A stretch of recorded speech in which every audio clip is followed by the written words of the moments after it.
안녕하세요. 이상튜브입니다. 호주 육군이 도입을 검토 중인 국산 미래형 보병 전투 장갑차 레드백의 핵심 기술과 기동 성능이 국내외 취재진에 공개됐습니다.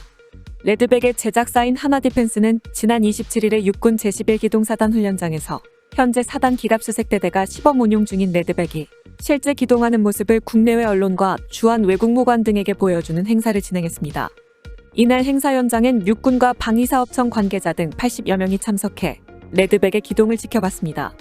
육군과 한화디펜스는 방사청의 수출용 무기체계 군 시범운용 제도에 따라 올 4월에 레드백 시범운용 협약을 맺고 4월 18일부터 6주간 시범운용을 실시했습니다.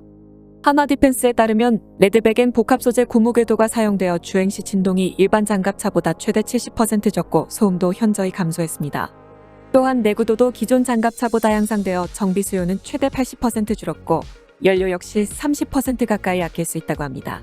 또 차량 내부에선 아이언 비전 고글을 이용해 360도 전 방향을 감시할 수 있고 첨단 전투기 레이더로도 쓰이는 A사를 이용해 장갑차로 접근하는 적대전 참미사일 등을 사전 포착 요격하는 아이언 피스트 능동방어 체계도 갖췄습니다. 레드백의 주요 무장으론 30mm 주포와 7.62mm 기관포가 있으며 대전 참미사일을 발사할 수 있는 하이브리드 포탑도 장착될 예정입니다. 여기에 차량의 열상 위장막을 두르면 적의 열상 감시 장비 탐지는 물론 열추적 미사일 공격을 회피할 수 있는 스텔스 차량으로 변신할 수도 있습니다. 레드백은 이번 행사에서 야지주행과 장애물 극복, 제자리 선회와 포탑 구동 및 병력 승하차 등을 시연하며 기동성과 운용 성능을 선보였습니다. 레드백은 흙길에서 빠른 속도로 가속하며 질주했고 경사로와 진흙탕도 무리 없이 넘나들었습니다. 레드백은 현재 호주 육군의 신형 궤도형 장갑차 도입을 위한 랜드 400 3단계 사업의 최종 후보군으로 선정되어 독일 라인메탈 디펜스의 링스 장갑차와 경쟁을 벌이고 있습니다. 레드백은 작년 10월까지 호주 현지 시험평가를 성공적으로 마쳤고 올 하반기에 우선 협상 대상자를 선정할 계획입니다. 레드백의 주행을 지켜본 한 외국군 관계자는 상당히 인상적으로 봤다. 기회가 된다면 우리도 도입을 검토하겠다며 한국산 장비의 우수성은 K9 자주포로 전 세계에 입증됐는데 레드백도 비슷한 길을 걸을 수 있다고 본다고 말했습니다.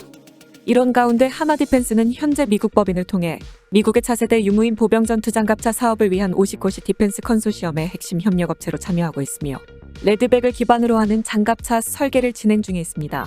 궤도형 장갑차 신규 도입 사업을 추진 중인 유럽 시장 진출도 꾀하고 있습니다. 이보원 하나디펜스 해외사업본부장은 레드백은 호주 최종 시험평가에서 압도적인 성능을 발휘하며 장비의 우수성과 신뢰성을 입증한 만큼 좋은 결과를 기대한다며 미국과 유럽 시장에서도 레드백 마케팅을 적극적으로 펼쳐 세계 시장에서의 경쟁력을 강화해 가겠다고 말했습니다.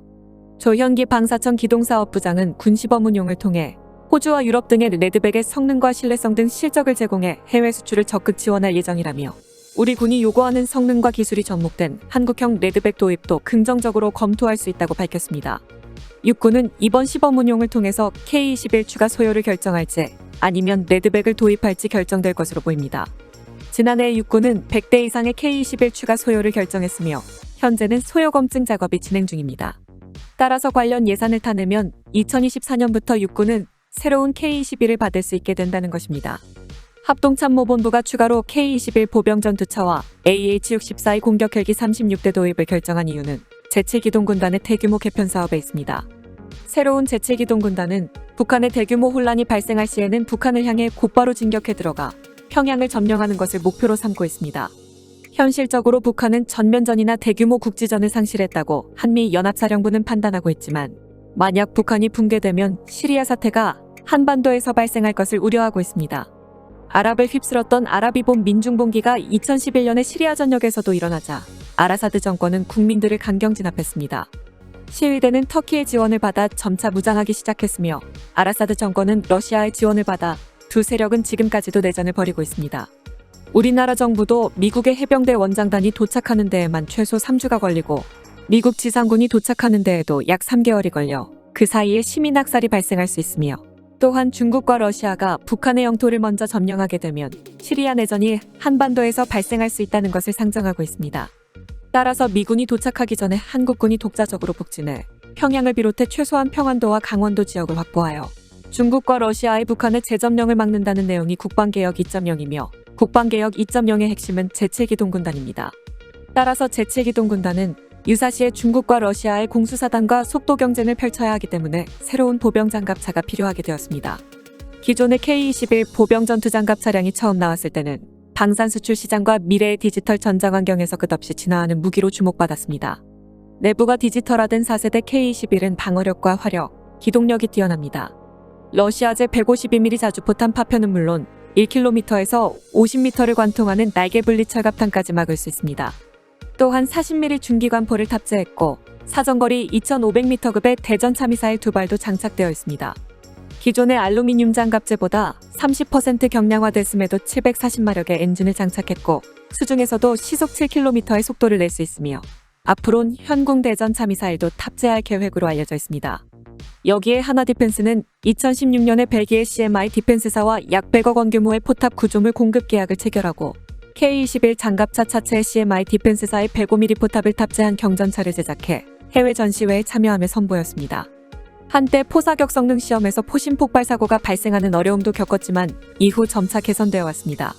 그러나 K-21이 나온 뒤 전쟁은 많이 바뀌었습니다.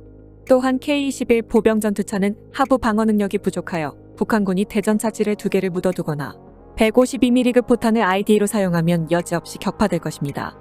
따라서 육군은 두터운 세라믹 복합 장갑을 장착해 대전차 로켓 공격을 방어할 수 있으며 강력한 하부 방어 능력을 가진 중장갑차인 레드백에 큰 관심을 표명하고 있습니다.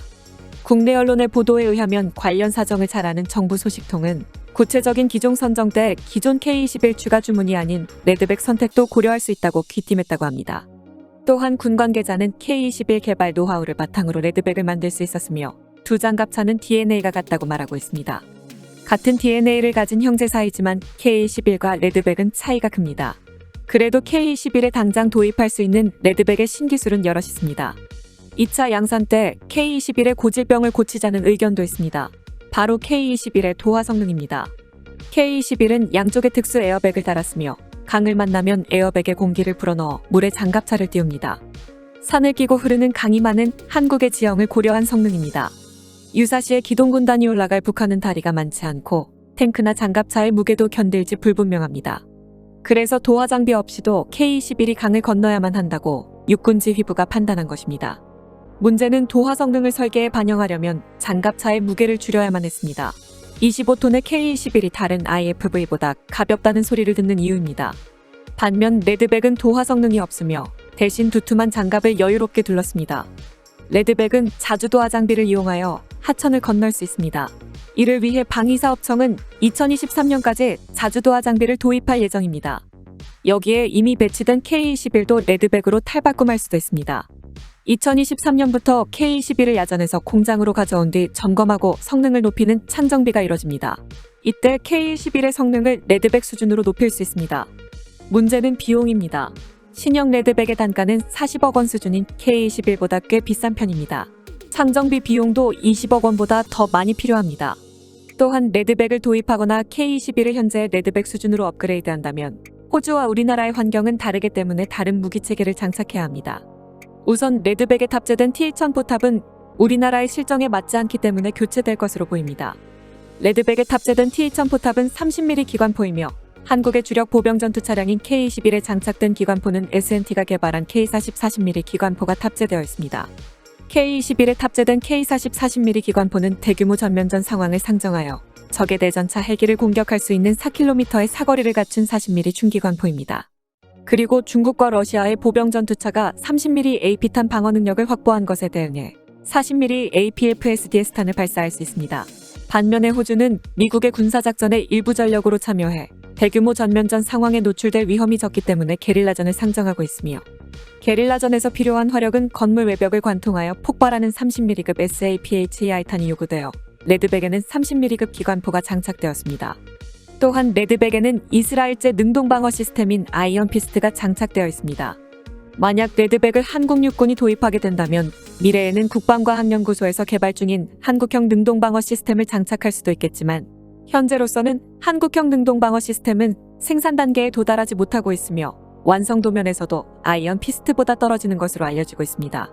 현재 남아공이나 터키 등도 능동방어 시스템을 개발 중이지만 충분한 신뢰성을 확보하지 못해 무기 시장에서는 아이언 피스트만이 판매되고 있습니다. 따라서 한국 육군이 레드백을 도입하더라도 아이언 피스트는 장착될 것으로 보입니다. 또한 레드백에 탑재된 첨단 기술 중 하나는 아이언 비전 기술입니다. 현재 우리나라도 아이언 비전과 같은 내부에서 360도 외부 감시가 가능한 장비를 개발하고 있습니다. 국방과 항연구소는 지능형 표적 탐지라는 명칭으로 외부 감시 체계를 개발하고 있으며 국방과 항연구소에 따르면 국내 기술 성숙도는 TRL 3단계로 평가되고 있으며 TRL 5단계인 아이언 비전보다는 성능 면에서 부족합니다. 하지만 지속적으로 개발이 진행되고 있으므로 2023년 이후에는 충분히 TRL 5단계에 도달할 것으로 판단되고 있습니다. 현대로템도 한국판 아이언 비전을 개발하고 있습니다. 지난 2020 DX 코리아에서는 현대로템이 개발한 한국판 아이언 비전이 공개되었습니다. 현대로템이 개발한 것은 아이언 비전과 동일한 HMD 방식으로 투명한 광학창을 통해 주변을 볼 수 있습니다.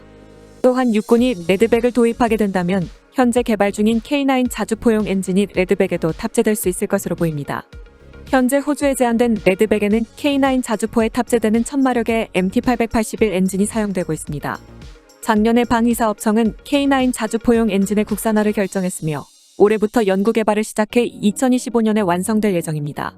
그 밖에 레드백에 장착된 고무 소재 궤도는 캐나다의 수시 인터내셔널사의 고무 소재 궤도가 도입될 수 있습니다. 한화 디펜스는 K200 장갑차 성능 개량 사업의 일환으로 캐나다의 수시 인터내셔널사의 고무 소재 궤도를 장착한 모델을 개발해 선보인 바 있습니다. 아직 육군에서는 레드백 도입에 대한 결정을 하지 않았지만 호주의 환경에 맞춰진 레드백은 충분히 우리나라의 환경에 맞게 수정될 수 있으며 그렇게 되면 국내산 부품이나 구성품을 장착하여 유지보수 비용도 절약할 수 있을 것입니다. 일각에서는 10년 후 K21을 현재 레드백 수준으로 업그레이드하는 것보다 기회가 왔을 때 바로 성능을 끌어올리는 것이 더 경제적이라는 지적도 나오고 있습니다. 레드백은 방어력에선 K21과 비교할 수 없을 정도로 뛰어납니다. 과연 정부와 군 당국이 어떠한 결정을 내릴지 주목됩니다. 이상 마치겠습니다. 시청해주셔서 고맙습니다. 이상튜브였습니다.